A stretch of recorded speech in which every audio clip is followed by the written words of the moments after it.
yang lalu kan kita sama-sama mengikuti acara yang Profesor Dutasim ya, Dutasim ya. Tapi pada saat itu kalau banyak yang bingung itu wajar karena bahasanya bahasa medical banget gitu. Jadi bahasa kedokteran sekali. Jadi ngikutinya mungkin untuk yang tidak tahu awal ihwalnya jadi agak bingung, apalagi pakai bahasa Inggris gitu. Nah, hari ini saya coba bawakan dengan bahasa yang sederhana aja, sehingga semua bisa ngerti bahasa-bahasa untuk orang awam lah begitu. Tetapi apa namanya nanti kalau bertanya ya, kalau terpaksa masuk lebih dalam kita akan masuk lebih dalam gitu. Nanti kalau pusing kan tinggal minum Subarasi, minum Utsukushi udah beres gitu. Jadinya ya mungkin segitu Pak Angga. Oke, jadi mungkin gini aja ya dok sistemnya. Ini kan dokter kan emang udah siapin slide dok. Jadi nanti dokter mungkin present, mungkin dokter jelasin sesuai dengan slide. Mungkin kalau ada yang mau nanya, kita taruh di terakhir atau gimana dokter enaknya? Boleh, Mau boleh. ditaruh di terakhir atau mungkin kalau ada pertanyaan kan itu slide-nya kayaknya lumayan panjang kan, kayak kemarin minggu lalu aja tuh slide-nya sebenarnya ada berapa sih? 70-an ya? Ada Ya 60 memang, 70-an. memang. Nah, kalau ini kan dokter udah disimplifikasi, udah dipersingkat juga slide-nya, udah dibuat lebih mudah dimengerti. Apa mau tetap ditaruh di terakhir Q&A-nya atau mungkin dokter ada sesi-sesi sendiri kayak misalkan oh ini sesi ini udah selesai mungkin ada yang mau tanya atau enggak atau gimana? Terserah, Dok. Sebenarnya lebih baik malah di awal ya. Tanya dulu, jadi dijawab, nanti pusing, nah baru dirangkum di belakang. Nah, jadi gini enggak, ini kan kalau diterangin secara detail nanti mereka cenderung bingung gitu. Jadi Oke. saya kasih dulu yang singkat bahasa awam. Nah, habis itu tolong dijadikan pegangan gitu. Kalau yang sudah merasa oke ya udah gitu. Kalau yang mau Yap. tahu lebih jauh bisa bertanya. Cuma nanti kalau kalau terpaksa menjelaskan secara medikal ya mungkin hasilnya nanti agak pusing ya. Karena banyak sih eh, teman-teman yang kalau tanya detail banget padahal juga nggak ngerti gitu.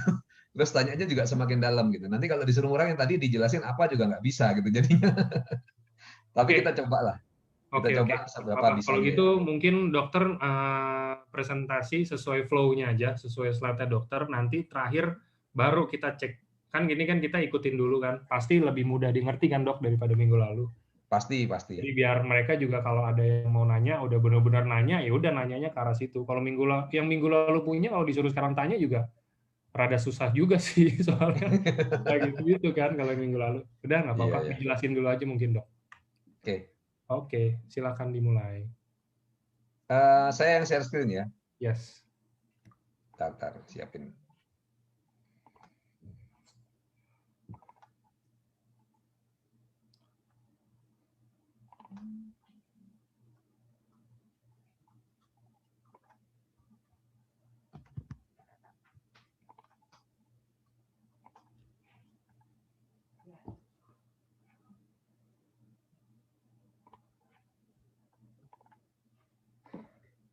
Sama teman-teman kalau boleh pesen yang mau bertanya mungkin tunggu slide-nya rada udah mau habis kira-kira kan ikut nih minggu lalu berarti udah tahu lah harusnya seenggaknya flow-nya seperti apa. Takutnya kalau misalkan kita nih baru sampai slide 3 terus udah pada nanya ntar jawabannya ada di slide 4 ya kan? Gitu loh maksudnya. Oh tuh kata Niko pilih 5 pertanyaan aja. Oke, siap. Berarti dokter Oke, presentasi aja seperti biasa, Dok. Silakan. oke. Ini kita akan presentasi tentang platelet ya pada COVID-19. Apakah platelet dapat dipergunakan dalam penanganan antiplatelet? Itu inti pembicaraannya. Nah, saya akan mulai awal yang sederhana aja menjelaskan tentang pembuluh darah yang normal ya. Jadi pembuluh darah yang normal kurang lebih tampaknya seperti ini. Jadi dindingnya mulus, nggak ada benjolan-benjolannya ya.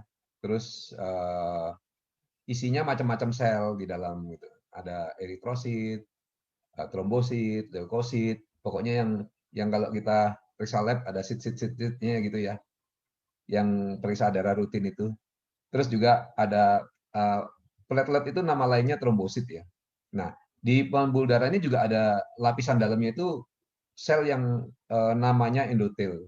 Jadi lapisan dalam dinding pembuluh darah itu pegang peranan penting sekali karena kalau ada kerusakan di sana maka akan melepaskan zat-zat yang berpengaruh pada banyak hal. Dan pembuluh darah kita ini fungsinya jelas ya, bawa oksigen dan makanan ke seluruh tubuh, ke seluruh tempat di badan kita sehingga sel-sel yang lain bisa hidup. Karena itu vital sekali. Panjangnya itu 3 kali keliling bumi. Jadi kalau disambung semua menjadi satu, itu 3 kali keliling bumi. Nah, pembuluh darah jelas semakin baik, pasti fungsinya juga semakin baik. Maksudnya baik itu misalnya elastis gitu ya. Kalau elastis pada saat jantung pompa, dia juga ikut bereaksi sehingga tensi itu selalu stabil dan bagus. Tetapi kalau kaku misalnya, maka pada saat jantung pompa ya tekanannya akan jadi tinggi sekali, setelah itu cepat hilang juga seperti itu ya. Jadi umpamakan seperti selang lah. Kalau elastis begitu dipompa dia akan melar sedikit lalu kempes sehingga tekanannya normal terus. Tapi kalau kaku begitu ditekan dia akan seluruhnya kekuatannya keluar gitu. Nah ini pembuluh darah normal. Habis itu apa saja yang mempengaruhi pembuluh darah ini sehingga bisa normal atau tidak? Banyak hal ya. Jadi dari umur juga dan timbunan-timbunan kolesterol dan macam-macam. Nah, ini pembuluh darah sebelah kiri ini yang ada timbunan plaknya ya. Plak ini menyumbat dan ini bahaya karena apa? Karena kalau disumbat maka aliran darah menjadi lambat. Kalau aliran darah menjadi lambat, tentu saja yang ujung-ujung itu bisa tidak terima darah. Sel-sel dan organ-organ tubuh yang letaknya lebih ke arah ujung ya. Dan lalu terjadi kerusakan. Kalau terjadi kerusakan, akhirnya organ-organ tubuh yang rusak tadi juga tidak bisa melaksanakan fungsinya dengan baik. Misalnya fungsinya melepas hormon, otomatis hormonnya juga kurang dilepaskan. Sehingga akhirnya terjadi kerusakan yang semakin parah karena kerusakannya bukan hanya darah yang sedikit tadi, tetapi juga akibat dari organ-organ tubuh yang terima darah sedikit tadi akan mengalami kerusakan juga. Nah, proses ini yang sering terjadi bersama dengan tambahnya umur, ya, apalagi kalau pola makannya buruk, misalnya, maka akan terjadi timbunan-timbunan plak seperti ini. Nah, ini yang harus kita hindari dan menjaga agar pembuluh darah tetap sehat. Di dalam pembuluh darah yang sehat itu sebenarnya ada banyak sel macam-macam di sana. Nah, termasuk di dalamnya ada platelet ya. Kita lihat bahwa banyak orang kalau kolesterol takut sekali ya. Mereka bilang, wah kolesterol tinggi, udah khawatir banget gitu. Padahal kolesterol ada juga bagian dari kolesterol yang baik ada, kolesterol yang jahat ada ya.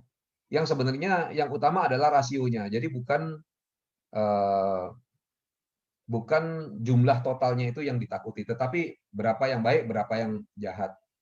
Seperti kalau kita berkunjung ke satu mall, kalau banyak orang, nah itu hal positif apa hal negatif? Tergantung orangnya banyakan baik atau banyakan jahat. Kalau banyakan baik berarti omset sedang tinggi, sedang laris mallnya, berarti tidak masalah. Tapi kalau banyakan yang jahat, berarti terjadi penjarahan. Nah kurang lebih seperti itu. Karena itu orang berusaha menaikkan kolesterol yang baik. Biasanya seperti itu. Tetapi ternyata ada hal mengagetkan, ya 80% dari orang yang menderita kardio arteri disease, artinya yang tersumbat pembuluh darahnya, pembuluh darah jantungnya, ternyata kolesterol darahnya itu sama kadarnya gitu. Tetapi loh, banyak yang sama, 80% sama, tapi kenapa kok tidak berkembang gangguan pembuluh darah jantung pada orang-orang lain? Nah, jadi ternyata kolesterol ini bukan faktor utama yang menimbulkan gangguan sumbatan pada pembuluh darah jantung. Walaupun dia juga berperan. Nah, faktanya kita lihat bahwa tahun 2017 nih ya, dikatakan penyebab kematian terbanyak itu di Indonesia itu adalah stroke yang pertama. Yang kedua, ya sumbatan pembuluh darah jantung. Jadi kita lihat bahwa wah ini penyebab kematian yang terbanyak yang harusnya diatasi, sementara orang-orang masih mikirnya keliru gitu ya. Jadi fokusnya ke kolesterol. Harusnya kita sekarang mencari tahu apa yang menimbulkan kematian banyak dan ini di Indonesia tinggi sekali ya kematiannya dan semakin bertambah. Nah, sebelum kita berbicara lebih lanjut, kita harus mengenal apa itu trombosit. Trombosit atau platelet, ya itu nama lainnya, adalah satu sel yang bentuknya seperti cakram gitu, seperti piring, yang diproduksi di megakariosit ya. oleh megakariosit, nanti akan terlepaslah trombosit. Nah, trombosit itu 200.000 sampai 400.000 per milimeter kubik ya. Kalau di Indonesia 150.000 sampai 400.000. Umurnya 10 hari. Dan dia juga mempunyai banyak fungsi dalam homeostasis atau keseimbangan di dalam darah.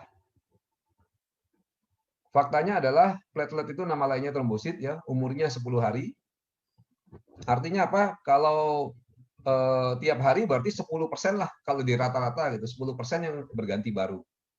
Artinya menjadi trombosit baru dan 10% pun hilang ya karena mati. Dia tidak punya inti sel, tetapi dia mempunyai mRNA dan ribosom. Jadi ribosom ini diistilahkan dengan mesin protein ya. Jadi inilah nanti sebabnya kenapa kok bisa dimanfaatkan oleh virus untuk berkembang biak.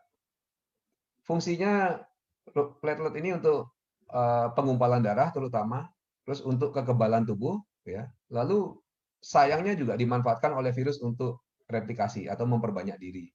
Nah, bagaimana kok virus bisa replikasi? Ya karena dia memanfaatkan mesin proteinnya trombosit. Kita lihat sekarang pada kondisi normal ya. Ini platelet ya.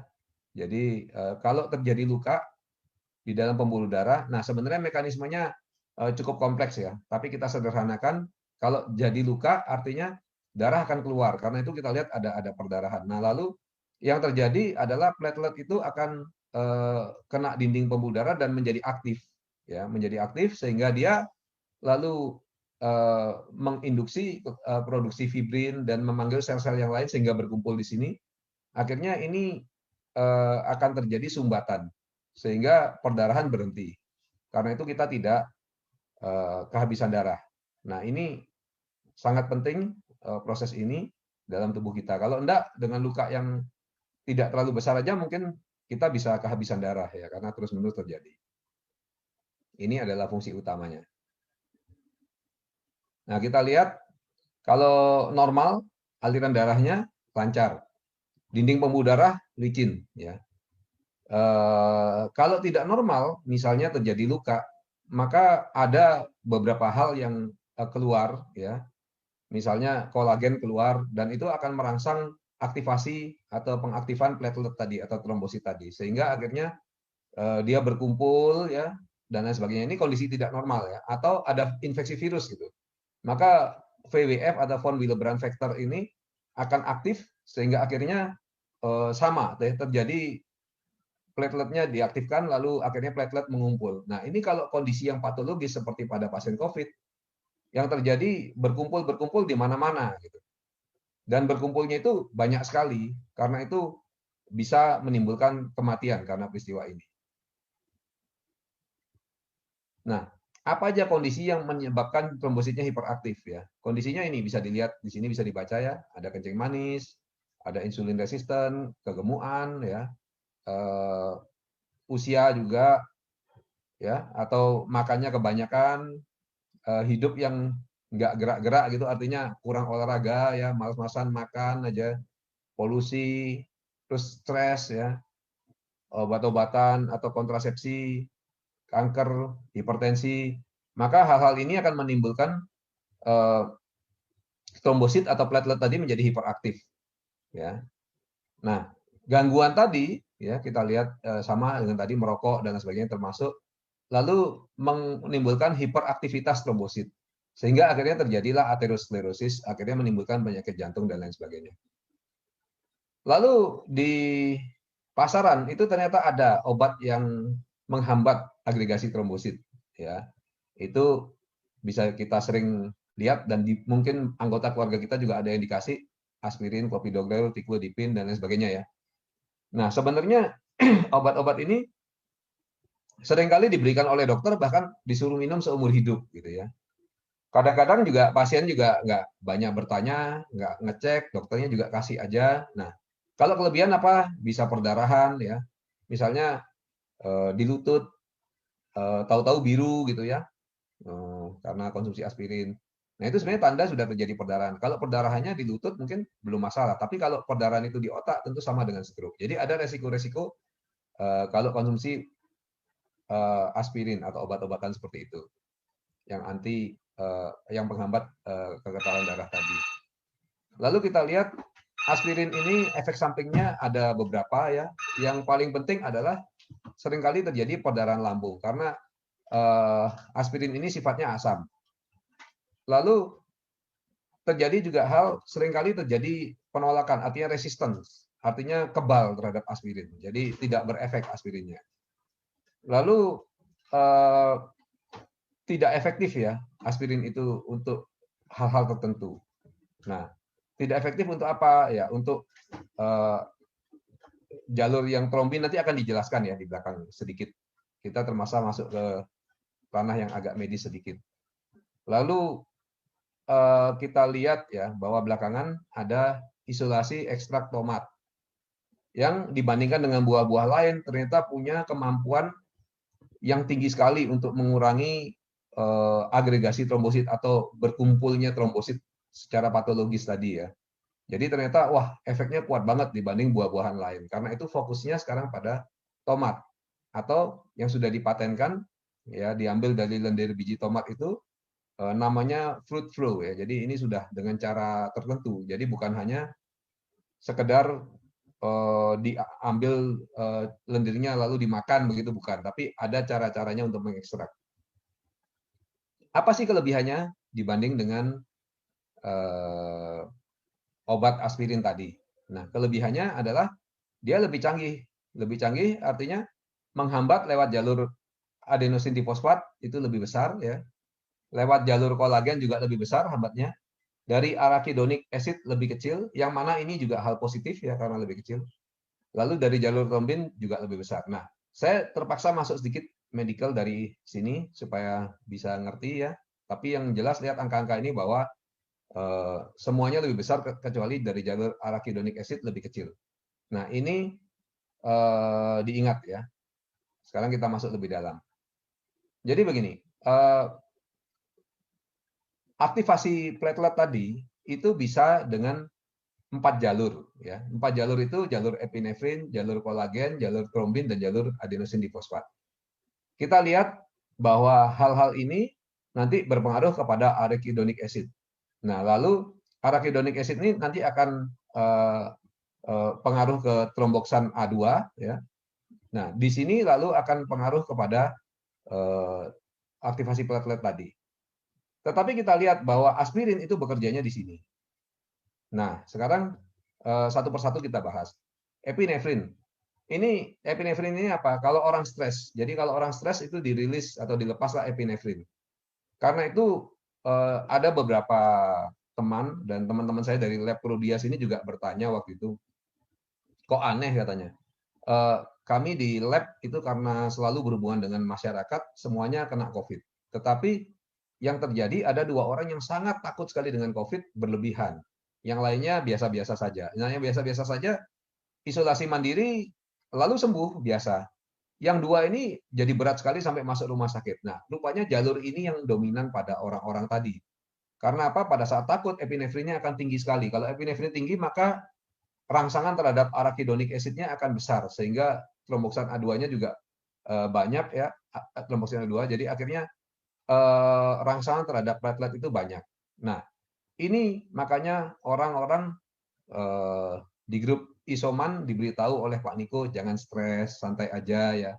Ini sebenarnya menurunkan potensi perangsangan arachidonic acid dari sana. Yang kedua, kolagen.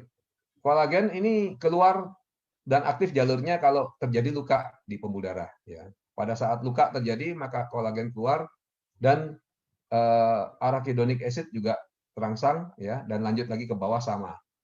Trombin ini melalui jalur misalnya ada plak yang sudah robek ya dan lain sebagainya, terluka lagi, maka itu akan terjadi jalur ini aktif. Nah, adenosin difosfat atau ADP itu karena ada sel darah yang rusak ya, maka akan terjadi hal ini. Nah, aspirin itu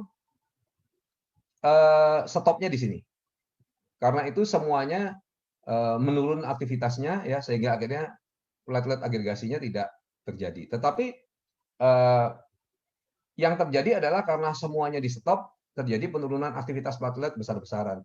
Nah, padahal platelet ini sendiri dibutuhkan untuk istilahnya pertahanan tubuh kita, ya, dibutuhkan untuk pertahanan tubuh kita. Jadi penggumpalan agregasi trombosit yang berlebihan itu bisa berkurang, tetapi tubuh kita nanti akan lebih khawatir lagi karena tidak banyak bisa melawan yang menyerang.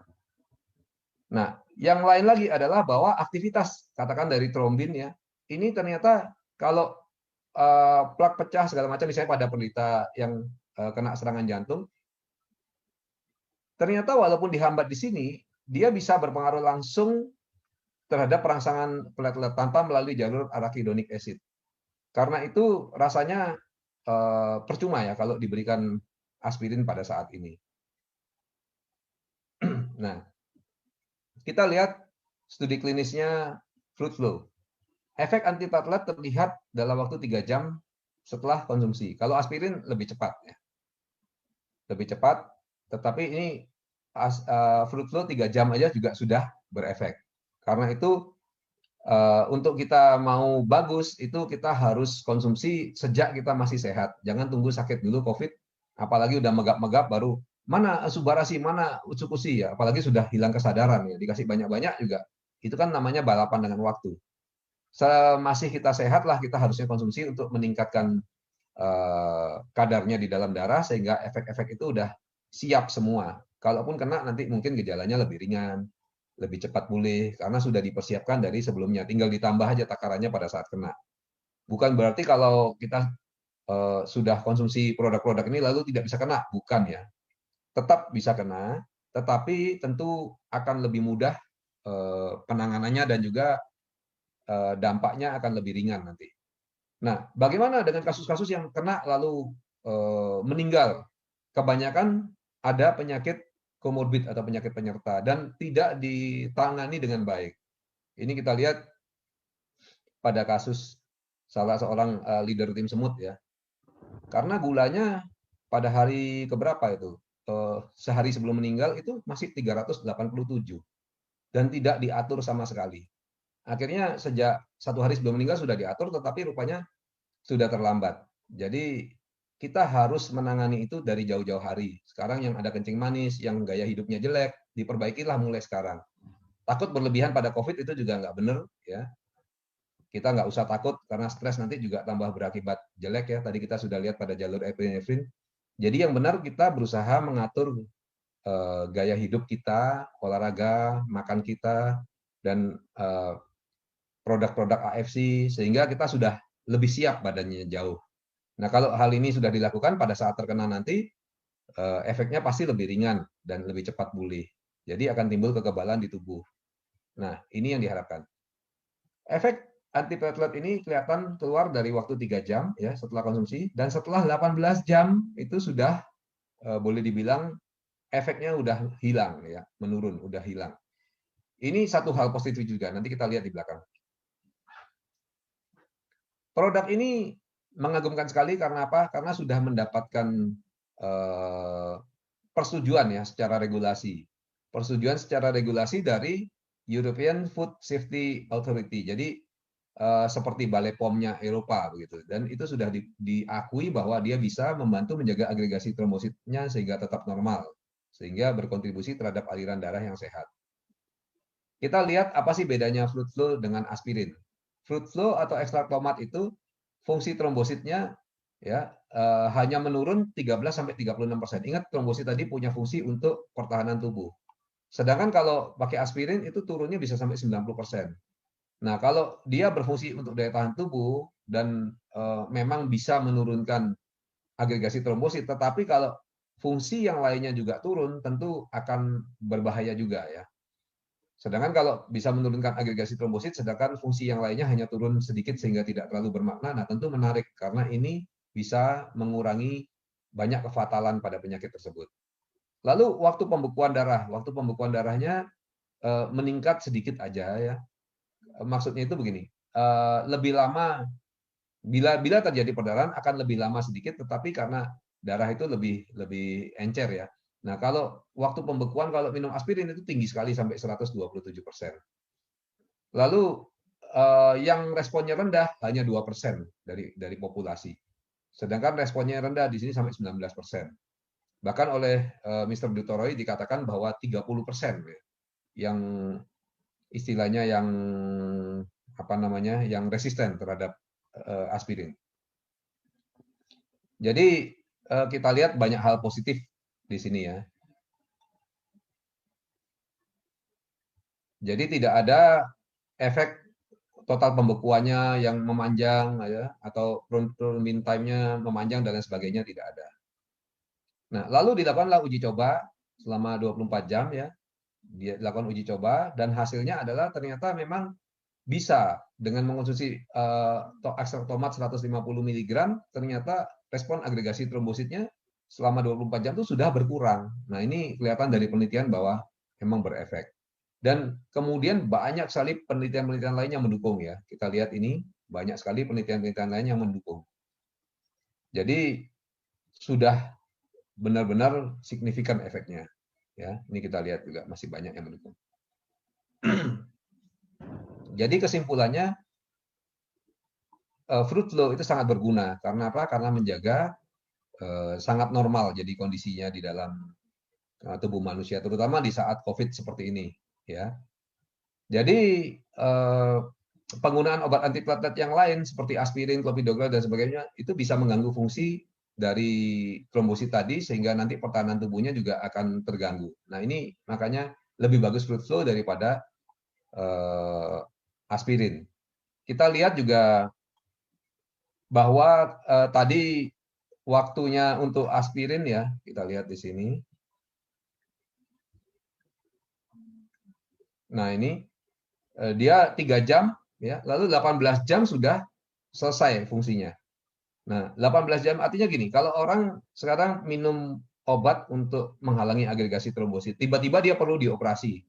Maka tinggal ditunggu 18 jam, darah akan kembali ke posisi yang seperti sebelum minum fruit flow. Artinya sudah siap untuk dioperasi. Sedangkan kalau minum aspirin karena dia efeknya harus menunggu bahwa untuk pergantian trombosit. Jadi kalau mau normal lagi harus menunggu sampai 10 hari. Karena itu biasanya kalau orangnya mau dioperasi, kalau minum aspirin dibilang sama dokternya, tunggu ya 10 hari lagi baru operasi. Karena takutnya nanti kalau tidak begitu nanti pembekuan darahnya siapa tahu terganggu. Jadi lebih praktis mempergunakan fluid flow karena cukup 18 jam sudah pasien sudah siap untuk dilakukan operasi dan lain sebagainya. Nah, banyak kelebihan fluid flow ini. Mungkin sambil ngobrol-ngobrol, kalau nanti tidak ada pertanyaan, kita bisa lanjut lagi, saya tambahkan lagi sedikit. Jangan bingung seperti ini ya, kita santai-santai ngobrol. Oke, enggak, saya kembalikan. Oke. Mungkin ada yang mau tanya, silakan. Mungkin ada yang mau tanya, teman-teman, ada yang masih belum jelas. Atau bingung juga, jangan-jangan nanti masih bingung juga gitu. Saya akan pelan-pelan dan terangkan lebih detail kalau memang ada yang bingung. Oke. Coba kita tunggu pertanyaan dari teman-teman deh.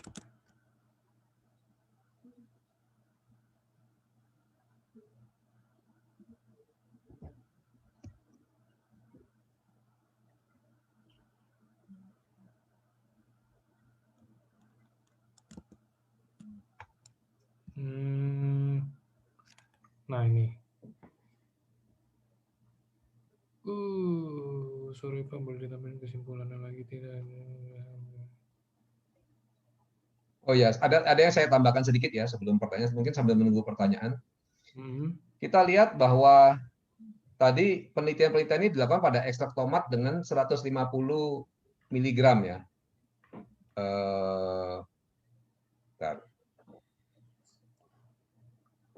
Penelitian-penelitian ini dilakukan pada tomat 150 mg. Artinya apa? Jadi kalau konsumsi subarasi itu kalau ingin efek yang diinginkan maksimal ya, itu harus 4 sampai 5 saset sehari untuk mendapatkan efek dari fruit flow yang maksimal. 4 sampai 5 saset sehari. Oke, nah ini udah mulai banyak pertanyaannya. Ini pertanyaan pertama dulu ya, Dok. Ya, Ini tenang kok, ini masih ada slide-nya kan, Dok? Ini belum belum selesai. Nanti ada contoh kasus nih kalau nggak salah tadi saya baca ya. Hmm, ini ada yang tanya, Dok, jadi menurut penelitian dari Profesor Asim, bahwa kolesterol itu bukan satu-satunya bukan penentu utama untuk orang kena serangan jantung atau gimana? betul. Jadi tadi kita bahas bahwa kolesterol itu bukan penentu utama. Karena apa? Karena kita lihat 80% orang yang punya kadar kolesterol darah yang sama, ternyata kok tidak terkena serangan jantung. Harusnya kan kalau penyebabnya utama adalah kolesterol, begitu kadarnya tinggi tertentu semuanya kena serangan jantung misalnya begitu. Tapi ternyata kenapa tidak? Nah, kita lihat juga pada penanganannya. Orang kalau kena serangan jantung lalu diberikan penanganan ya kadang-kadang sesuai dengan penyakitnya juga, ada yang dikasih obat kencing manis kalau dia kencing manis, ada yang eh, dikasih obat-obat lain, tetapi mereka semuanya itu customize, artinya benar-benar diberikan sesuai dengan apa kondisinya, kebutuhannya. Sedangkan kita lihat kalau pada pasien yang mengalami gangguan pembuluh darah arteri itu pasti diberikan uh, untuk penanganan platelet tadi. Jadi kita lihat bahwa ini saja sudah menunjukkan sebenarnya apa yang sangat berpengaruh dan penyebab utamanya. Karena selalu semuanya dikasih ya. Sekarang lihat ya, kalau orang serangan jantung apa segala macam, sudah pasti aspirin atau clopidogrel itu sudah pasti diberikan terus-menerus gitu loh. Jadi eh, sedangkan obat kolesterol sendiri ya kadang diberikan, kadang juga tidak, tergantung kalau dilihat kadar kolesterolnya bagaimana. Jadi kita lihat bahwa penyebab utama gumpalan tadi arahnya lebih ke arah bukan karena kolesterol. Kolesterol hanyalah salah satu faktor. Oke. Jadi mungkin lebih ke arah agregasi trombosit juga kali ya. Ya, lebih ke arah agregasi trombosit. Oke, kita next trombosit ini bisa Nah, Nah, aspirin ini sendiri sebenarnya lebih tidak dianjurkan. Jadi kalau FDA Amerika atau masyarakat kardiologi Eropa itu sudah tidak setuju dengan dipergunakannya aspirin pada kasus-kasus seperti ini. Karena apa? Karena efek pada lambungnya keras, artinya bikin mahnya itu ya. Terus juga ada efek samping yang resisten tadi, jadi lumayan. Kalau Profesor Dutoro bilang kan sampai 30%. Kalau 30% tidak mempan itu lumayan ya. Jadi maka itu mereka eh, menganjurkan lebih ke arah kalau kita sudah menemukan fluid flow ini, mungkin fluid flow ini sebagai salah satu alternatif yang terbaik di sini. oke. Ini tadi ada pertanyaan. Nih, Dok, ada yang nanya lagi. Dok, selama ini kan kita tidak menyarankan subarasi pada pasien komorbid yang mengalami pendarahan. Tapi di sini terlihat cukup aman. Apakah takaran coba? Jadi gini, intinya pertanyaannya, apakah boleh subarasi ini diberikan kalau misalkan ke pasien komorbid yang ada pendarahan? Nah, kalau misalkan boleh pun, takarannya normal seperti yang tadi dokter bilang, atau dikurangin, atau malah ditambahin, atau malah gimana? Oke, tadi memang kalau kita lihat diagram tadi, di sini ya, di sini Hmm. kita lihat angka-angka. Ingat tadi diagram tadi ya, jalur ADP, jalur kolagen, jalur arachidonic acid dan jalur trombin ya, bahwa di sini tetap ada pengaruh, tetapi kecil sekali gitu ya, dibandingkan kalau diberikan aspirin. Nah, kalau ini jalur ini ya, jadi dia tetap pengaruh dibandingkan kalau aspirin. Kalau aspirin kan semuanya di stop. Nah, kalau di penggunaan fruit flow itu sangat bisa dipergunakan walaupun dengan takaran mungkin yang tidak terlalu banyak ya, karena dia memang tidak menimbulkan stop menyeluruh seperti di aspirin. Jadi dilihat kebutuhannya. Oke. Hmm. Nah, ini juga pembahasan yang tadi yang tentang mungkin sebelum operasi ya, Dok. Jadi kalau kita mau menjalankan prosedur operasi, harus tunggu 1 sampai 2 kali 24 jam untuk konsumsi Subarasi dulu, atau ada waktu yang lebih baik, Dok? Oke, tadi kita lihat bahwa waktunya kan adalah 13 jam ya. Sorry, 18 jam. Jadi Ya. 18 jam itu katakanlah 2 hari kalau kita mau aman itu sudah pasiennya sudah bisa dioperasi. Oke. Kalau minum aspirin tentu butuh waktu lebih lama gitu, ya kan?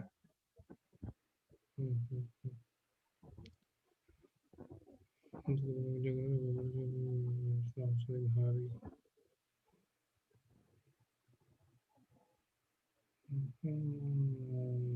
Oke.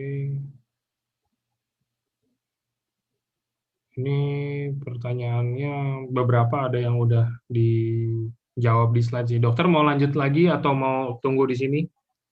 Eh, Tunggu ya, karena nanti kalau lanjut kita mungkin terlalu dalam. Artinya saya cuma menyederhanakan acara yang lalu itu sehingga bisa dipahami gitu. Artinya, oh ini loh fungsinya fluid flow ini, Hmm. pembuluh darah yang normal bagaimana, pembuluh darah yang terlalu aktif bagaimana, kan itu yang intinya ya. Jadi kalau pembuluh darah normal di sini dia fungsinya bagus, yang terlalu aktif nanti apa sih yang terjadi ya? Mungkin yang terjadi bisa kita gambarkan seperti ini normal ya. Tapi kalau terlalu aktif seperti ini, nah di sini eh, kalau sudah terjadi kasar begini, cenderung agregasi trombositnya berlebihan di sini. Nah, ini yang dibilang nanti menimbulkan trombus. Trombus itu artinya nanti tertimbun semakin lama semakin banyak, lalu akhirnya menyumbat di pembuluh darahnya. Kalau terjadi trombus ini misalnya patah, lalu lepas, terhanyut.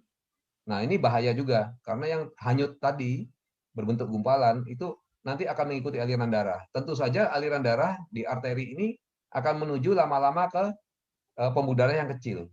Kalau terjadi gumpalan darah itu ketemu dengan pembuluh darah yang kecil, maka tersumbatlah pembuluh darah yang kecil itu. Kalau tersumbat total, artinya tidak ada darah yang pergi ke ujung pembuluh darah. Nah, kalau tidak ada darah yang ke ujung pembuluh darah, yang akan terjadi adalah sel-sel di sana akan mati. Nah, ini yang kelihatan sekali kalau gumpalan ini lalu menuju pembuluh darah kecil yang di otak misalnya. Maka terjadi stroke. Kenapa? Orang kan sering bilang, loh, nggak ada apa-apa kok tiba-tiba stroke. Ya inilah Hmm. salah satu penyebabnya gitu. Kan seringkali, wah nggak ada apa-apa. Ya kalau ada peringatan kan beda ya. Hmm. Namanya bukan stroke namanya gitu. Lalu kadang-kadang juga, kok serangan jantung tiba-tiba? Ya ini karena trombus ini lepas. Lalu istilahnya emboli.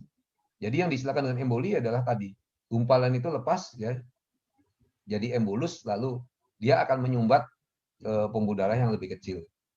Nah, sebenarnya faktor-faktor ini kompleks sekali. Karena apa? Karena endotel ini bisa rusak karena banyak hal. Ya, tadi lifestyle, ya, merokok itu benar-benar mengganggu ya. Dan juga misalnya ada gangguan imun, ya, gangguan imun. Karena orang-orang yang meninggal dari COVID itu kemudian terlihat pada saat diotopsi kok ternyata memang sebagian besar itu terjadi gumpalan yang menyumbat, gumpalan dari platelet yang menyumbat di mana-mana di seluruh pembuluh darahnya. Itu yang terjadi. Jadi inilah penyebab kematiannya. Ini pada pasien COVID ya. Lalu eh, gimana dong kalau kita bisa menghalangi aktivitas platelet yang berlebihan? Ya kalau ini bisa dihalangi, sebenarnya gejala-gejala COVID ya biarin aja gitu. Mungkin hilang penciuman ya, lalu juga ngilu di sana atau demam di sini, itu nggak ada masalah karena tidak fatal. Yang menimbulkan kefatalan itu kan ini penggumpalan atau agregasi trombosit ya, penggumpalan platelet yang berlebihan. Ini yang akhirnya ke seluruh pembuluh darah, ke organ-organ tubuh, lalu nyumbat di sana sini. Inilah yang kemudian menimbulkan kematian pada penderita-penderita COVID. Nah, jadi pada COVID ini sekarang karena lagi tren banget, sangat penting untuk menjaga agar agregasi platelet yang berlebihan ini tidak terjadi. Ya. Nah, sebenarnya kalau kita lihat platelet sendiri ini lucu juga karena di dalam area COVID ini dia punya beberapa fungsi. Ya, yang pertama dia sendiri apa namanya, sebagai tempat berkembang biaknya virus. Karena apa? Karena tadi dia punya mesin protein ya. Mesin protein itu akan dimanfaatkan oleh virus, virus akan masuk ke sana lalu mengubah sel itu sehingga nanti produksi, tapi yang diproduksi adalah virus-virus yang banyak sekali. Jadi istilahnya replikasi atau pertambahan virus itu terjadi gara-gara dia memanfaatkan platelet ini. Itu satu. Tetapi platelet ini sendiri juga sangat berguna untuk melawan infeksi virus itu ya. Karena apa? Karena dia punya banyak fungsi. Jadi dia bisa melepaskan platelet faktor misalnya yang akan memanggil sel-sel pertahanan tubuh yang lain untuk bareng-bareng nyerang virusnya ya. Dan banyak cara lagi yang secara kedokteran nanti mungkin kalau kita ngobrol terlalu dalam, misalnya lewat imunoglobulin C, dia punya sistem kekebalan yang spesifik untuk virus. Nah ini yang orang-orang tunggu kan, bahwa kalau sudah kena, makanya kok gini, sudah kena COVID, kebal nggak? Ya kebal terhadap apa? Terhadap COVID yang itu. Kalau COVID yang varian yang lain, bagaimana? Ya belum kebal karena apa? Imunoglobulin C-nya belum terbentuk untuk yang lain tadi. Gitu. Jadi ada yang spesifik pertahanan tubuh itu, ada yang bersifat umum. Nah, ini semua dimiliki fungsinya oleh platelet tadi. Kalau platelet error, terjadi aktivasi yang berlebihan, apa yang terjadi? Pada saat error seperti ini, ya, dia berkumpul berlebihan, maka platelet akan diproduksi lebih. Tetapi pada saat nanti tubuh mengetahui ada produksi yang berlebihan banget, malah lewat jalur neurodeminase akan di stop produksinya. Jadi akhirnya malah terjadi kekurangan platelet ya. Kalau diperiksa di darah kurang platelet karena apa? Karena plateletnya ngumpul di tempat-tempat tertentu sementara produksinya berkurang. Nah, makanya kok terjadi malah kalau dicek secara lab trombositnya rendah. Padahal katanya terjadi gumpalan trombosit yang berlebihan. Nah, maka hal itu terjadi di sini gitu. Jadi pada pasien COVID ini cukup unik ya. Nah, sebenarnya kalau kita tidak stres dan kita sudah mempersiapkan diri dari awal, konsumsi usukusi, karena kan ada NK selnya, natural killer cell yang memang terbukti efektif ya lawan virus, jamur, bahkan untuk kanker pun kita sudah lihat kemampuannya sesuai dengan teori-teori yang ada, artinya dari penelitiannya. Jadi itu kalau dikonsumsi awal tentu pertahanan tubuh kita sudah lebih siap. Lalu subarasi juga dikonsumsi awal kadarnya mungkin sudah yakin bahwa tidak terjadi agregasi platelet yang berlebihan terjadi. Karena ini kayak bola salju, begitu terjadi sedikit akan langsung hal ini pun akan merusak dinding pembuluh darah lagi, akhirnya dinding pembuluh darah yang rusak akan melepaskan tadi von Willebrand faktor dan sebagainya, akan terjadi lagi timbunan lebih banyak lagi seperti itu. Nah, kalau dari awal kita cegah itu jauh lebih sederhana daripada nanti sudah gumpal-gumpal baru kita bongkar. Nah, sering kan terjadi pertanyaan nih, terus kenapa kok yang diukur D-dimer gitu ya? Orang-orang takut banget nih kalau D-dimernya tinggi gimana gitu. Kalau D-dimernya rendah katanya bagus, D-dimer tinggi nggak bagus. Nah, sebenarnya apa sih D-dimer ini gitu? D-dimer ini sebenarnya bagian satu struktur protein yang dilepaskan kalau gumpalan-gumpalan ini mulai hancur. Jadi dari fibrin itu mulai hancur, dia akan terukur. Nah, karena itu kalau banyak gumpalannya otomatis D-dimernya juga terjadi tinggi. Kalau sudah menurun, otomatis D-dimernya mulai menurun. Karena itulah dia dijadikan salah satu faktor pada pasien COVID untuk mengukur bagaimana kedahsyatan peristiwa gumpalan ini terurai, terbentuk, dan lain sebagainya. Nah, ini yang dijadikan patokan, makanya D-dimer itu diperiksa. Oke. Lalu ada satu hal lagi. Fruit Flow itu kan bisa menurunkan tekanan darah. Ya, itu pakai dengan cara menghambat dengan cara ACE inhibitor ya. ACE itu angiotensin converting enzyme. Itu istilah lah gitu ya. Biar nggak bingung terima aja ACE gitu. Nah, ACE inhibitor banyak orang tanya selalu gini. Kalau nanti tekanan darahnya normal jadi rendah, dok gitu. Hal itu tidak terjadi. Karena apa? Karena ada sistem baroreseptor yang akan mengukur ya tekanannya berapa. Kalau sudah normal kita nggak usah takut. Tetapi kalau tekanan darahnya tinggi, dia bisa dihambat. bisa diturunkan tekanan darahnya. Nah, ini bagusnya juga kita konsumsi Subarasi. Makanya banyak testimoni kan yang tekanan darahnya tinggi tiba-tiba jadi baik gitu ya. Daripada minum obat lebih baik minum hal-hal yang alami begini lalu bisa bisa nyaman dan lebih baik lagi untuk seluruh tubuh. Karena tekanan darah tinggi tadi juga merusak endotel, lapisan pembuluh darah itu. Dan kalau lapisan endotel ini rusak ya sudah terjadi koagulasi trombosit juga seperti yang kita cerita tadi. Nah, karena itu kita perlu sekali pada masa COVID ini benar-benar menjaga tubuh kita dari seluruh aspek. Karena kalau seluruh aspeknya baik, ya kena cuma tinggal menunggu kekebalan tubuh mengalahkan virusnya selesai. Tetapi kalau jelek, nah ini yang ditakutkan, faktor ini, faktor penggumpalan berlebihan ini yang paling ditakuti. Kalau ini terjadi, dia langsung ya, jadi ada istilah cytokine storm gitu ya, ya itu langsung blok blok blok blok blok sel-sel radangnya itu langsung bergejolak sehingga timbul hal seperti ini berlebihan di mana-mana, akhirnya timbul kematian karena menimbun di mana-mana. Itu. Jadi nomor satu pencegahan, lalu ya kalau kita sudah mencegah ya sudah, sepertinya juga sebagian besar orang nanti pada akhirnya akan kena juga COVID. Kalau menurut saya seperti itu. Jadi yang bisa kita lakukan adalah menjaga sebelum kena. Sehingga pada saat kena pun kita tinggal pakai produk lebih banyak, ya produk-produk yang sudah ada patennya seperti milik AFC, maka kita akan sudah relatif aman. Artinya sudah berusaha maksimal lah ya.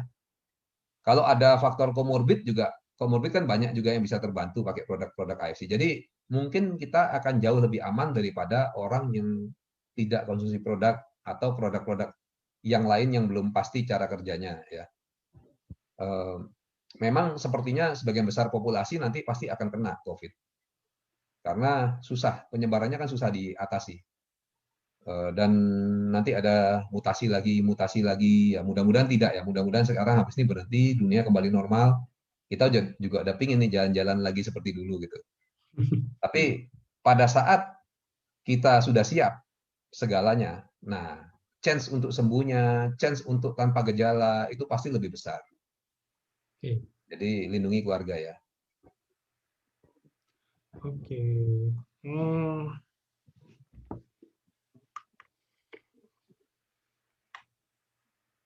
Oke, ini pertanyaannya. Saya cari pertanyaan-pertanyaan yang menyangkut dengan topik ya, Dok ya. Karena ini Iya, banyak yang nanya justru malah ke arah diabetes apa segala macam gitu. Ya itu udah sering dijelasin juga sih sebenarnya. Hmm, ini gejala stroke ringan.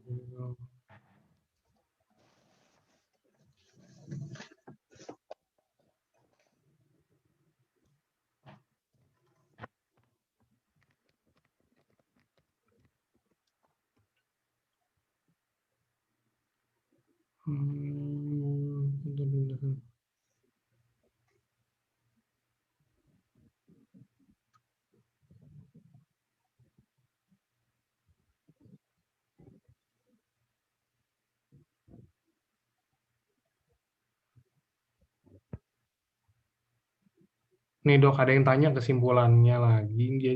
Jadi kesimpulannya itu fluid flow bisa menjaga platelet biar tetap normal agar tidak hiperaktif. Karena faktor diabetes mellitus kah, obesitas kah, dan lain-lain untuk pecah pembuluh darah, dia tidak berpengaruh mengencerkan darah. Oh ini dia kesimpulan sih. Kesimpulan kalau fluid flow tidak membuat darah jadi encer gitu kan pada orang yang emang darahnya udah normal. ya, Ini juga ada yang tanya, Dok mau tanya kenapa walaupun udah negatif, tetapi masih bisa meninggal kalau kena COVID. Apakah trombositnya ngerusak? Apa trombositnya rusak di pembuluh darah atau seperti apa? Jadi gini loh, mungkin ini saya rangkum ya Dok. Saya dari tadi banyak dapat ya, ya, pertanyaan gitu. Ada yang tanya gini, kalau misalkan amit-amitnya saya kena COVID nih Dok ya, saya COVID, terus 3 atau 4 hari kemudian saya tes PCR, saya udah negatif. ya, Nah, saya udah negatif, tapi saya malah jadi kayak ada apa ya, dibilang gangguan juga bukan gangguan sih, lebih ke arah tetap lemas, tetap terus ini apa? Ada gejala sisa gitu Ya, istilahnya. basian dok. Apa sisa? Bilangnya sisa. Gejala-gejala tersisa. Nah, itu apa emang itu harus terjadi atau emang ada yang masih yang salah dengan tubuh kita, dok? Ya, sebenarnya pada saat terjadi seperti tadi kerusakan-kerusakan di seluruh pembuluh darah ini tentu pulihnya butuh waktu. Ya, kita lihat tadi bahwa kenapa orang sudah negatif tapi Hmm, lalu meninggal. Ya kalau tadi pas trombusnya lepas, ya kan, pas trombusnya lepas lalu hanyut jadi emboli lalu emboli di jantung ya meninggal pada saat itu. Walaupun misalnya COVID-nya sudah negatif, ya tapi kan sisa-sisanya artinya dari tadinya ini trombosit-trombosit yang menggumpal di mana-mana ini kan tidak bisa hilang seketika. Kalau ada satu yang besar lalu lepas dan pergi ke jantung atau ke otak, terjadi stroke atau jantung, ya pasien bisa saja meninggal. Itu salah satu contohnya. Kedua, kenapa kok orang memantaunya pakai mengukur dedimer gitu? hmm, Justru karena itu. Jadi pembongkaran itu oh, sudah sembuh kok, sudah negatif kok, tapi dedimer saya masih tinggi. Ya karena masih pembongkarannya besar-besaran. Ini kan yang sudah tertimbun tadi nanti akan dibongkar pelan-pelan kan. oke. Kalau pembongkarannya masih besar-besaran ya dedimernya masih tinggi, artinya masih beresiko tinggi. Karena bongkarnya itu kan nggak bisa kita tentukan, nggak bisa kita suruh, dari luar aja semua ya, gitu. Dia seperti air menggerus menggerus tanah gitu lah ya. Kalau dia mau gerus di titik sini, nanti tiba-tiba titik ini lebih dulu putus daripada yang di luar ini larut, ya sudah terjadilah dia gumpalan yang berenang gitu di dalam pembuluh darah. Nah, kalau gumpalan berenang ini berenangnya ke pembuluh darah kecil yang vital, lalu nyumbat di sana, terjadilah kematian. Jadi untuk badan pulih itu butuh waktu lama. Kenapa kok masih lemas, pegel-pegel? Ya kalau ini tadi sumbatannya di pembuluh darah yang ke arah kaki misalnya, lalu kakinya masih kurang darah sedikit, ya otomatis hal-hal seperti itu masih terasa. Atau ke organ-organ tubuh lain yang memproduksi hormon, lalu hormonnya jadi berkurang karena darah yang diterima juga nggak cukup, ya otomatis eh, kekurangan produksi hormon tadi juga masih berpengaruh gitu. Jadi untuk menunggu pulih benar memang butuh waktu penyembuhan dan itu sebaiknya produk apa terus dikonsumsi ya. Juga selama ini kan kita kalau COVID itu pakai utsukusi yang banyak gitu. Lalu subarasinya sedikit, tapi dengan adanya pengetahuan ini mungkin ada baiknya juga subarasi itu ditambah dari awal. Karena nanti ujung-ujung ke belakangnya kan nanti yang paling paling ditakuti dan paling menyebabkan kematian adalah hal ini. Hmm, Apalagi kalau sudah berat ya pasiennya. Mungkin subarasi ini juga memegang peranan yang sangat penting sekali. Nah, pemulihan itu berapa lama? Tiap orang tentu saja beda-beda karena badan orang tiap orang beda-beda, kerusakan yang terjadi juga beda-beda. Reaksi imunologisnya juga berbeda-beda. Jadi reaksi ini berantai ya, nanti stop pun ya dia tidak stop langsung total 100% gitu. Tapi pelan-pelan menurun. Lalu sisa-sisanya yang rusak itu pelan-pelan dibersihkan. Nanti kalau sudah bersih lagi semua, baru orang kembali menjadi normal. Mungkin itu penjelasannya Pak. oke, oke. Oke, ini ada lagi yang nanya, dok, selama ini kan kita edukasi ya, kita dapat edukasi dan kita mengedukasi juga kalau misalkan kita konsumsi subarasi pada pasien yang punya gangguan-gangguan kesehatan tertentu, suruh obatnya tuh jangan diberhentiin gitu ya dok. Ya, Jadi tetap tetap dikonsumsi obat dokter dan tetap konsumsi produk kita juga. Nah, ini ada yang tanya, apakah kalau misalkan saya dapat obat dokternya ini aspirin, Copidogrel, dan CPG, apakah masih tetap harus saya harus konsumsi yang mana nih dok? Maksudnya apakah tetap harus dua-duanya nggak masalah, sama Subarasi pun, atau misalkan salah satu jenisnya aja atau gimana dok? oke. Jadi yang pertama kita konsumsi dua-dua. Karena Hmm. apa? Kalau awalnya apalagi sudah minum obat ya, aspirin kan lebih cepat itu untuk menimbulkan efek. Tetap dalam waktu 20 menit, 30 menit dia sudah menimbulkan efek penghambatan trombosit ya. Nah, Yes. kalau di ini kan mana tadi ya? Kalau di produk,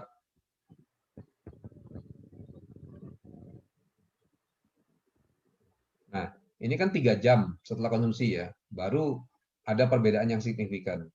Tentu waktu itu ber, ber waktu itu penting. Nah setelah itu kita lihat ya bahwa kalau kita mau efektif karena umurnya 18 jam, kalau mau efektif kita harus sering konsumsi subarasinya. Nah, ini juga harus diperhatikan. Jadi nggak bisa kalau diberikan sekali sehari. Karena jelas 18 jam sudah kembali ke fungsi dasar. Kita nggak ingin dia kembali ke dasar ya. Kalaupun dia menurun, kita ingin dia meningkat lagi, turun, meningkat, tapi di batas atas. Karena itu kalau diberikan 3 kali sehari tentu lebih ideal ya, per 8 jam diberikan. Nah, tetapi pada saat nanti sudah fungsi subarasi ini baik ya, karena saya beberapa pasien bilang, oh beberapa downline juga tanya ya, fungsi kekentalan darahnya segala macam, trombositnya semua sudah normal gitu. Lalu bagaimana? Ya kalau saran saya yang dihentikan adalah obatnya. Karena bagaimanapun obat itu kan ada efek samping seperti tadi kita lihat untuk lambung, lalu juga apa namanya tidak selalu efektif ya. Malah kalau Profesor Butoroy bilang pada 30% populasi tidak efektif. Nah, kalau kita barengi dengan subarasi, tentu populasi yang begini akan sangat diuntungkan sekali. Karena apa? Karena harusnya tidak ada efeknya apa-apa, aspirinnya tetapi jadi berefek subarasinya, lalu dia fruit flow-nya berefek. Nah, dia bisa mendapatkan efeknya. Tetapi pada saat yang minum aspirin berefek pun, kalau memang efek itu sudah bisa digantikan dengan subarasi, saran saya adalah kembali ke subarasi. Karena pertama ada fruit flow-nya, lalu subarasi kan juga mengandung banyak hal lain ya, untuk regenerasi sel dan lain sebagainya, mengandung SOP dan lain sebagainya, tentu akan lebih positif bagi orang-orang yang sakit. Dan kita lihat juga pada kenyataannya di lapangan kan testimoni-testimoni banyak yang luar biasa ya. Jadi kurangilah obat pada saat yang dibutuhkan, sehingga nantinya kalau perlu ya pakai produk-produk ini aja gitu. Kan lebih banyak keuntungannya. Tadi kita udah bahas ya masalah ini ya. Jadi fungsi trombosit ini juga penting karena gini, kalau pertahanan tubuh kita terhambat, ya tentu nanti masalah gitu. Kan kalau kita ada penyakit lain datang, kita jadi rendah daya tahan tubuhnya, imunitasnya. Sedangkan kalau pakai tomat kan hal ini tidak terjadi ya. Artinya minimal sekali. Jadi kalau yang minimal ini boleh dikatakan tidak terjadi ya. Nah, karena itu oke lah ya, trombositnya masih bisa berfungsi bagus. Katakan kalau terganggu 13% atau 36% lah, ya masih oke lah, masih 60 sekian persen atau bahkan 80 sekian persen ya berfungsi pertahanan tubuhnya. Tapi kalau ini bayangkan kalau sampai tercapai 90%, berarti cuma 10% pertahanan tubuhnya, tentu ada resiko yang tinggi. Karena itu lebih baik konsumsi fruit flow daripada konsumsi aspirin. Nah, sekarang kalau kita sudah tahu begini, ya tentunya kalau awal kita konsumsi dua-dua oke, tetapi segera begitu kondisi oke, normal, stoplah konsumsi aspirinnya secara bertahap ya, sehingga kita bisa terus monitor tetap dalam kondisi normal. Mungkin itu Pak Angga. Oke, siap. Nah, ini ada yang tanya lagi. Nah, ini bagus banget udah dirangkum sama Bu Esther. Dok, tadi kan ada dibahas nih, kita harus konsumsinya itu yang efektif per harinya itu berapa? Tadi kan kita bilang 4-5 saset per hari ya, Dok? Ya. 4-5 saset subarasi itu untuk konteks orang yang pasien yang terkena COVID atau orang yang hanya mencegah kayak saya nih, kayak kita hanya untuk mencegah dan biar nggak agregasi trombosit yang meningkatkan risiko COVID atau yang apa gitu, baru saya konsumsi 4-5 saset. Sebenarnya lebih juga nggak masalah kan, Dok? Ya, lebih sih nggak masalah. Kan yang masalah kalau kekurangan. Ya sebenarnya kalau kita mau ngomong ideal gitu, artinya gini, perlindungan yang maksimal kita dapatkan ya harus 4-5 saset. Walaupun kita belum terkena COVID. Itu kalau kita bicara masalah faktor pembekuan kita 100% normal gitu ya. Nah, masalahnya kemudian kan ada yang bilang, waduh dok, kalau gini nih berat di kantong nih, misalnya begitu. Ya jalankan bisnisnya, kita jawabnya kan gitu biasanya. Tapi oke lah, tidak jalankan bisnisnya ya, aturlah gitu loh. Paling tidak konsumsinya jangan cuma 1 saset per hari gitu ya. Kalau 1 saset per hari atau 2 saset ya mungkin masih kurang untuk mencapai efek ini. Walaupun sudah mulai terjadi perbaikan juga kan gitu. Nah jadi kalau kita lihat bahwa ini butuh 150 miligram ya, dalam sehari saja sudah berespon. Nah kembali kepada kita masing-masing. Menurut saya sih ya terbaik memang kita jaga selalu kita punya tubuh dalam kondisi puncak pada saat COVID begini. Tapi kalaupun tidak mampu, ya mungkin 3 saset per hari atau 2 saset per hari itu sudah bisa, tetapi tentu tidak maksimal seperti ini hasilnya. Artinya apa? Begitu ada gejala ya harus sudah siap-siap untuk menaikkan takarannya. Nah, kalau bagi yang beruntung yang bisa terus-menerus konsumsi 5 saset, 4 saset per hari, ya tentu sudah paling ideal kondisinya karena terus-menerus badan dalam kondisi siap. Sehingga kalau terjadi virus tadi menyerang, ya lalu pengaruh ke sitokin, pengaruh ke endotel rusak dan lain sebagainya, untuk sampai terjadi agregasi trombosit itu minimal sekali. Ingat bahwa kebanyakan pasien COVID awal-awalnya tidak tahu kalau dia COVID. Itu ya kan banyak ya. Tadi saya barusan juga bicara sama salah seorang leader saya. Ternyata dia udah kena dari di Jakarta udah kena gitu. Loh, tahu nggak? Nggak tahu gitu. Karena ya ada rasa sesak sedikit ya. Untungnya hilang gitu. Tapi artinya kebanyakan orang tidak tahu proses itu sudah terjadi. Dan hati-hati ya, saya lihat pada beberapa kasus yang saya tahu secara langsung, sepertinya sesak pada COVID ini bisa tiba-tiba gitu loh. Artinya bisa orang itu tidak sesak, terus tiba-tiba sesak sekali, lalu meninggal gitu. Jadi banyak orang meremehkan karena apa? Oh, saya masih belum sesak kok. Saya lihat nih pada 2 orang yang saya kontak langsung. Yang satunya sehari sebelum meninggal bicaranya benar-benar lancar, lantang ya. Oh, kok bisa begitu gitu. Oh, saya semangat, Dok ya. Ternyata subuhnya sudah meninggal. Itu malam hari saya komunikasi, subuhnya sudah meninggal. Yang satu lagi masih oke, tapi saya sudah curiga dengar napasnya tersengal-sengal, saya suruh cari rumah sakit. Di rumah sakit tiba-tiba jadi berat sekali sehingga saya pikir, wah UGD penuh ya. Bahaya sekali nih, UGD penuh dan rumah sakit tidak bisa menerima. Jadi bagi teman-teman ada baiknya produk ini benar-benar diperhatikan, dikonsumsi. Karena pada saat terjadi sesuatu, banyak sekarang yang tidak bisa menolong. Saya mencoba bantu menolong teman itu sampai calling ke 3 rumah sakit, tiga-tiganya bilang, enggak. Kami semua mengalami kondisi seperti itu, malah UGD pun orang ngantri. Gas kami pun cukup sampai jam 10 ya. Ini saya telepon dokter kita juga yang sering isi acara ya. Dia bilang, ini jam 10 ya sudah habis oksigennya. Terus gimana ya? Saya juga nggak tahu nih, lagi bingung juga dok, lagi pusing gitu. Nah, dalam kondisi begini ini, kalau kita minum produk seperti ini, lalu tidak terjadi sesuatu yang berat, karena agregasi trombosit berlebihan tidak terjadi ya, lalu peradangan di paru-paru berkurang, apa segala macam, tentu akan sangat membantu karena kita tidak sampai fase yang sampai butuh mati-matian oksigen gitu loh. Kasus yang saya bilang malam sesak, subuhnya meninggal, itu akhirnya ditolak di rumah sakit walaupun kandungan oksigennya 78. Artinya sudah sangat rendah.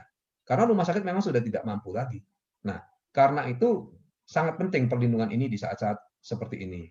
Dan dia sangat plong nafasnya, sehingga bicaranya sangat baik, subuhnya meninggal. Yang satu lagi masih sangat baik, saya suruh ke rumah sakit, di rumah sakit tiba-tiba sesak sekali sampai saya pikir, wah ini bakal meninggal di tempat pakai rumah sakit ini. Untung kemudian ternyata plong lagi tiba-tiba gitu. Jadi berapa saat kemudian ya setengah jam mungkin ngobrol sama saya lagi sudah biasa lagi. Saya sampai heran, loh kok begini? Apa yang kamu lakukan? Ya nggak ada, dia bilang, ya saya di mobil dari tadi. Jadi ingat, membaik memburuknya pernapasan itu bisa cepat sekali gitu. Karena itu hati-hati juga, nggak usah takut berlebihan juga, tapi ya jaga-jaga dengan produk seperti ini. Dan jangan tenang kalau merasa wah napasnya masih sesek ringan kok gitu ya. Lalu merasa tenang, itu sudah harus pakai produk yang banyak pada saat napas masih terganggu ringan, itu sudah produknya harus cukup. Karena kan proses ini seperti tadi ditanyakan, kita berkurangnya pun pelan-pelan, ya kan? Mulainya pun pelan-pelan tapi tidak terasa. Tiba-tiba terasa tuh setelah dia cukup menimbulkan gangguan secara klinis kan. Jadi itu harus hati-hati. Kadang-kadang proses sudah berjalan, sudah 80% kita masih belum waspada. Begitu 100 prosesnya sudah parah itu. Oke.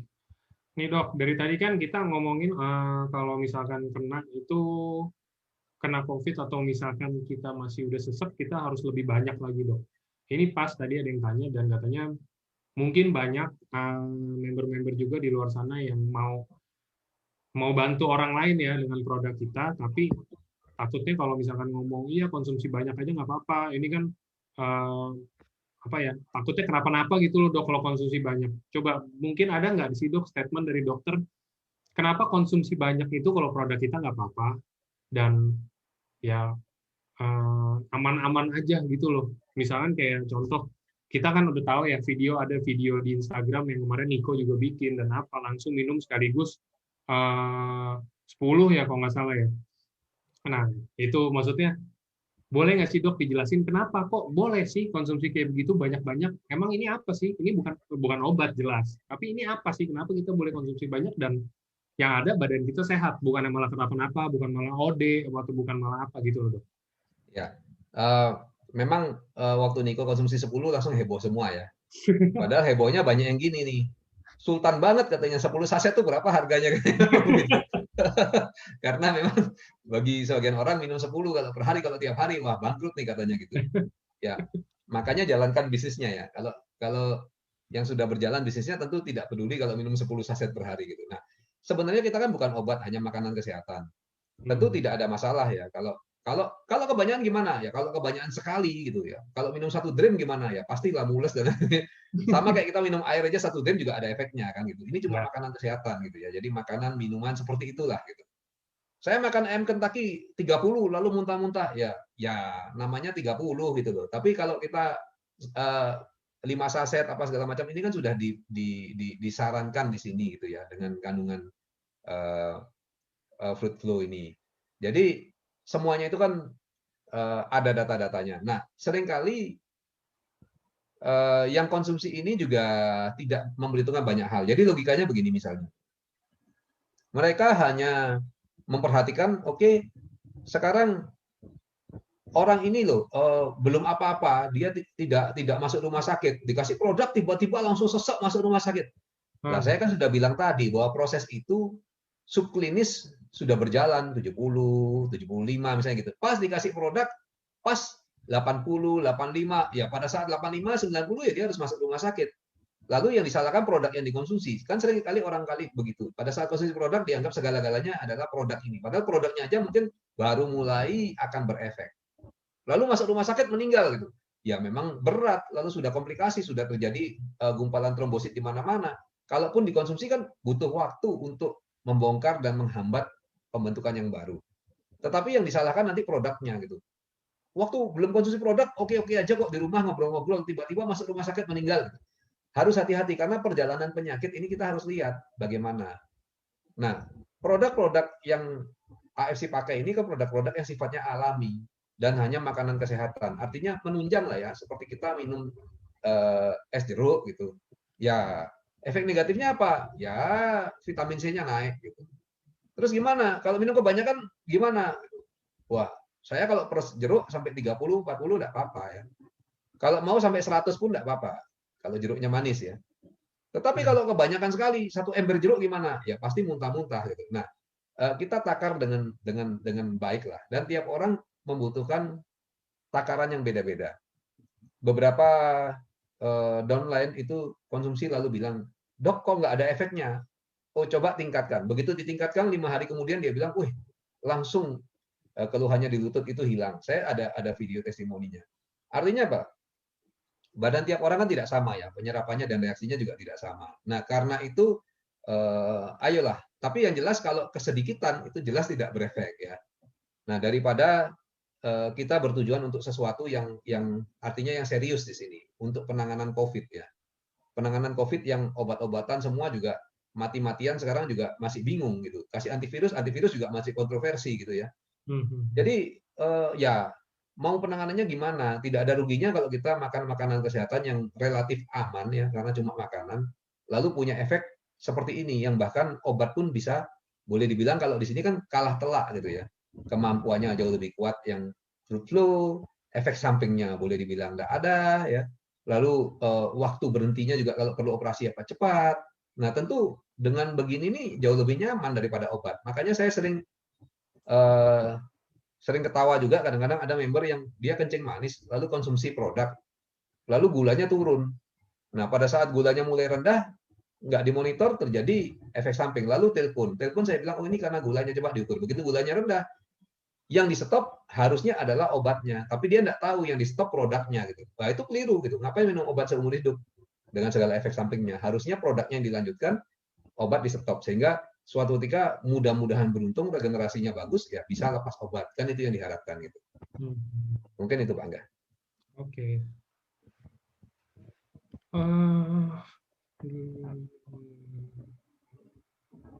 ini juga ada yang ini, tapi ini mungkin nggak general ya dok. Nggak apa-apa sih, ini karena kita masih ada waktu. Dok, mau tanya, kalau kasusnya orang usia 45 tahun didiagnosa dokter ada autoimun di darah. Jadi sel darah merahnya sering turun sampai 80.000 sampai 90.000. Nah, apakah bisa dibantu dengan subarasi? Sementara subarasi itu kan ada paten regenerasi sel. Apa bisa menaikkan sel darah merah, menaikkan produksi sel darah merah? Sementara kalau naik trombositnya, eh, tubuhnya itu akan menganggap trombosit yang naik ini sebagai ancaman. Kira-kira ada solusi nggak, dok? Oke, untuk autoimun memang kita biasa berikan SOP ya. Dan saya sudah melihat pada beberapa orang yang autoimun hasilnya bagus banget gitu. Termasuk kalau yang mudah kita lihat mungkin yang manifestasi yang penampakan autoimunnya pada kulit ya, langsung kelihatannya kulitnya langsung membaik. Nah ini juga pada adik ipar saya sendiri juga terjadi ya, dia langsung bagus itu kulitnya, reaksi-reaksi autoimunnya yang dulu boleh dibilang menghilang gitu. Nah sel-selnya kembali normal. Jadi kembali lagi saya ingatkan ya bahwa bukan naik lalu naik terus gitu. Trombositnya naik lalu terjadi berlebihan lalu terjadi pengumpalan trombosit seperti kalau kena COVID. Ini satu hal yang salah ya, salah kaprah. Jadi yang terjadi ya dia naik sampai normal. Lo kok pinter? Ya itulah keuntungannya kalau makanan kesehatan ya atau beberapa obat tradisional itu seperti itu. Kalau obat itu beda. Kalau obat itu kan gini, tekanan darah tinggi, harus diapakan? Ya dikasih penurun tekanan darah. Kalau dikasih penurun tekanan darah, ya tekanan darahnya turun. Kalau orang normal dikasih penurun tekanan darah, ya akan jadi rendah, kan begitu. Tapi kalau produk-produk yang alami ini fungsinya tuh menormalkan gitu. Jadi homeostasisnya dibikin balance lagi, normal lagi sehingga yang tinggi ya jadi normal gitu. Yang rendah juga bisa jadi normal. Loh kok bisa? Ya memang itulah mekanisme kerjanya kan banyak.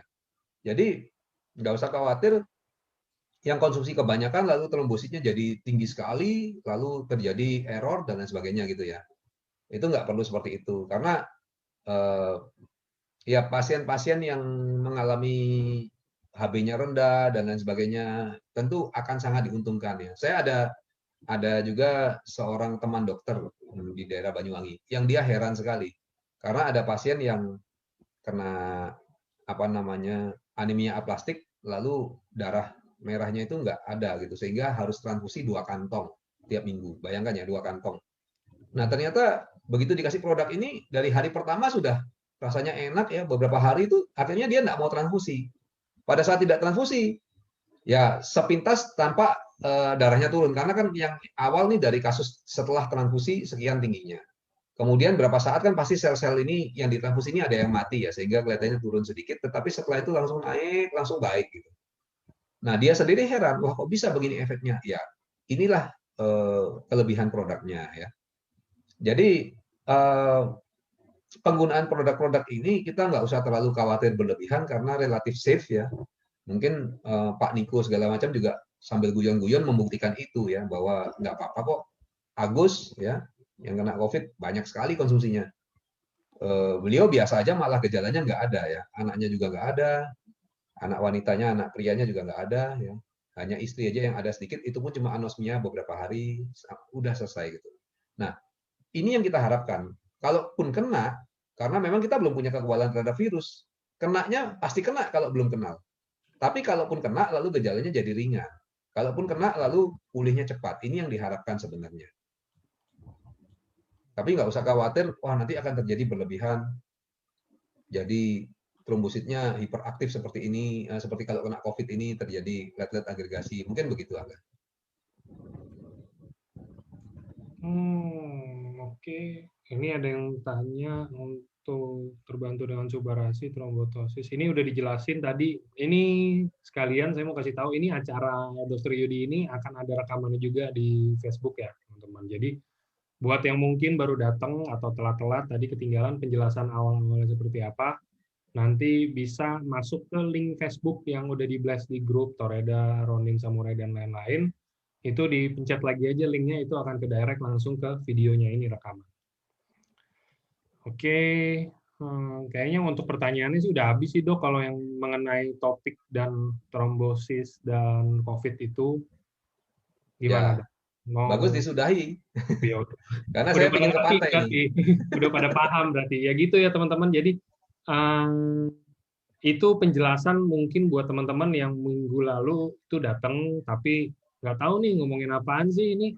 Cuman ngertinya mungkin trombosit doang dan fruit flow bagus untuk COVID ya. Jadi cuman mungkin taunya itu dan tapi nggak tahu cara kerjanya seperti apa yang terbantu juga dengan fruit flow ya kan ke COVID-nya, apa yang harus teman-teman lakukan juga kalau misalkan kena COVID, amit-amitnya juga ya kan.